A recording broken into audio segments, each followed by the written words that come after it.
So for the past couple of days, Hyliion Holdings has been dropping in stock price. Even since its reverse merger into the stock market, it's been doing the complete opposite of what our expectations were. I've been getting a lot of concerns from people on my Twitter feed, from the recent comments on my last videos about Hyliion Motors, and I'm sure those are just examples of what the masses are feeling about this company right now. But this video is for me to tell you, just hold on a second, just listen to this video before you do anything else.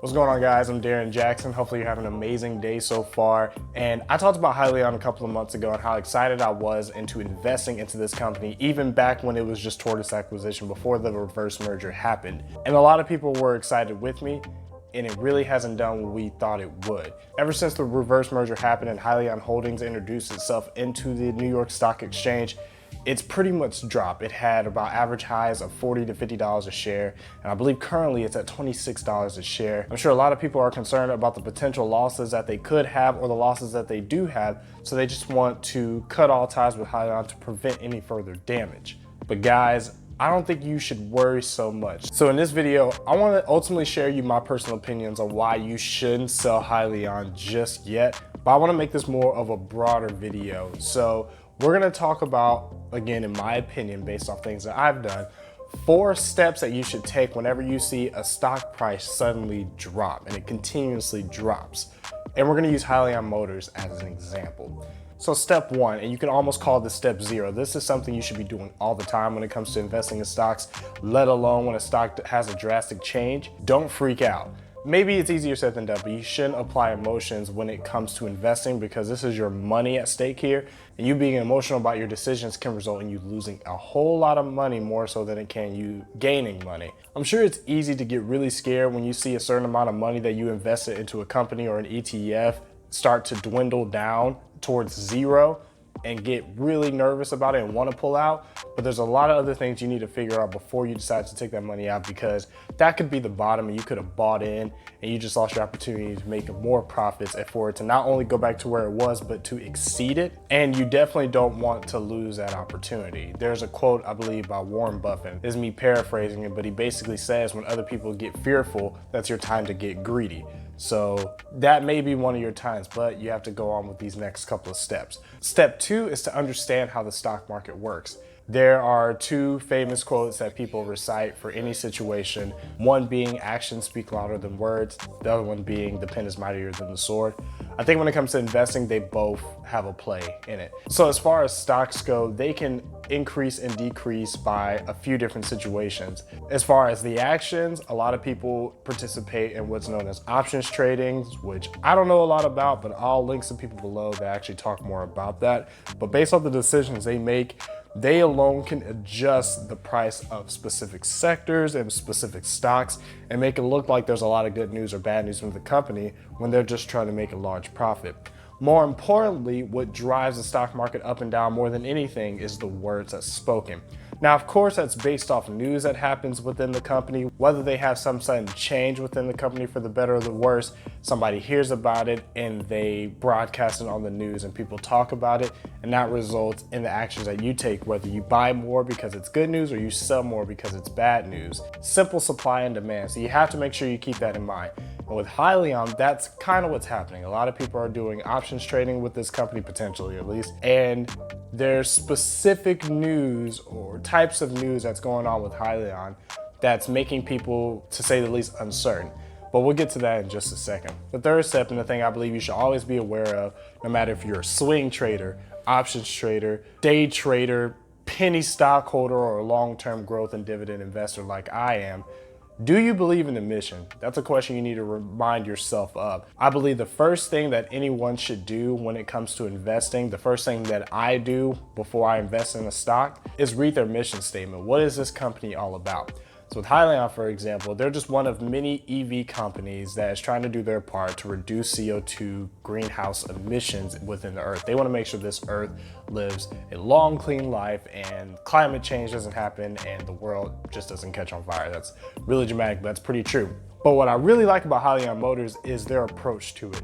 So you have a lot of companies like Tesla and NIO and certain actual manufacturers that make specific vehicles like the Chevy Volt that specifically focus on vehicles for just individual people, Hyliion Motors is going for Class 8 vehicles. But not only that, their approach, instead of fully manufacturing these entire vehicles, they're creating hybrid components that can actually be incorporated into any vehicle that is wanting to incorporate it as far as Class 8.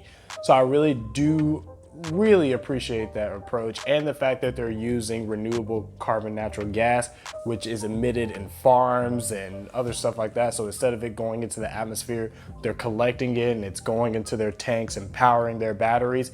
That is going to help them produce a negative zero carbon emission, which should be a huge positive impact towards the world. So me remembering that mission before I made that first video about Hyliion a couple of months ago, and before I finally made my first investment back when it was Tortoise Acquisition, that makes me a little more comfortable about Hyliion, and that makes me want to move on and figure out, okay, what's really going on?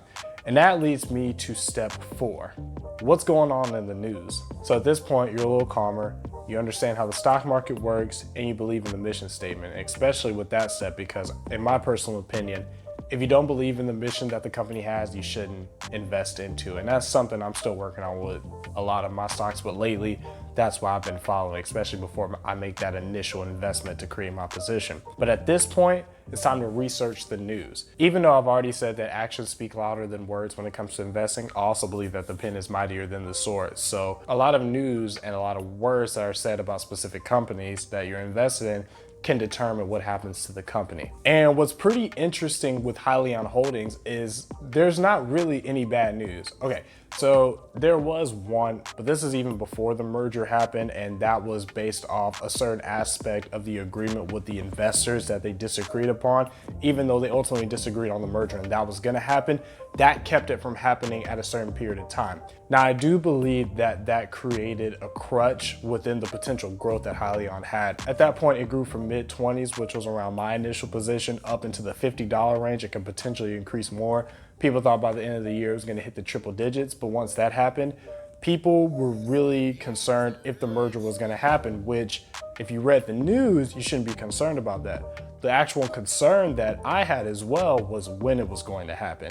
But that doesn't mean I was personally going to pull out of the stock. But because of that, the price dropped into the mid 30s at least, and then started to dwindle down into the late 20s. So I do believe that had a big impact on it. But there has been some good news as well. So let's go down the line real quick. And I may miss some stuff, but this is what I know for sure. So on September 28th, Hyliion Holdings announced a partnership with Wegmans. Wegmans is a supermarket chain that has over 150 chains, I believe, across America. And they want to start adding renewable compressed natural gas trucks into their fleet. So they partnered up with Hyliion. On October 5th, Thomas Healy, who's the CEO of Hyliion Holdings, was invited to ring the bell, which symbolizes the beginning of the New York Stock Exchange and the opening of the stock market for that Monday. After he rang the bell during a post interview, he said a couple of things that I thought was really cool. During the interview, one of the questions he was asked is what basically separates you from other EV companies? Because he's not the only EV company that's out there. And I really like the answer he gave. They're trying to attack the commercial vehicle company. And that's very significant because, again, you have other companies like Tesla and NIO. And even though Tesla is slowly getting into Class 8 vehicles, they're going for specific individuals and families. So when you agree to these contracts or you create these partnerships with individuals, that may be at least one vehicle, maybe two. But with Hyliion Holdings, for every partnership that they acquire, that could potentially be hundreds to thousands of vehicles. But not only that, but these hundreds to thousands of vehicles every year may need to get upgraded, which is increasing the partnership with Hyliion Holdings. Hyliion Holdings creates these new products for their EV vehicles. They're going to go for their existing partnerships in the first place. So that's a lot more revenue that's going into Hyliion Holdings. So I really like that. Now, a lot of these news that I've been getting has been coming from Twitter, and that leads to the second thing Thomas Healy said. He's gonna kind of slowly stay off Twitter. He's already got a huge spotlight on him because I believe he's the youngest or one of the youngest billionaires ever. I think he's 28 years old or something like that. And his holding of Hyliion Holdings is over $1 billion. So he's living on cloud nine right now, so congratulations. But he himself even said he's no Elon Musk, and he's not gonna pretend to be like some other CEOs of some other EV companies. And he's not gonna pretend to be by posting things on Twitter, very random things that he believes could alter the price of their company in a positive way, which even Elon Musk, I believe, has had some issues with, at least in the past. But I think that's pretty beneficial because you're not getting swayed by just specific words that could cause you to buy or sell more of Hyliion Holdings. You're getting the real actual price based off real actual news. And that's what he's been posting on Twitter. So if you want to learn more about that, follow him or follow Hyliion Holdings on Twitter. They post a lot of good things. Speaking of other good news, on October 15th, they also announced a partnership with ANG, or American Natural Gas. My guy Tyler Hill, he also announced that on his YouTube channel, #StoreCapitalGang. And what makes this so significant is that American Natural Gas actually has currently over 700 fuel stations within the country. I believe it's 700.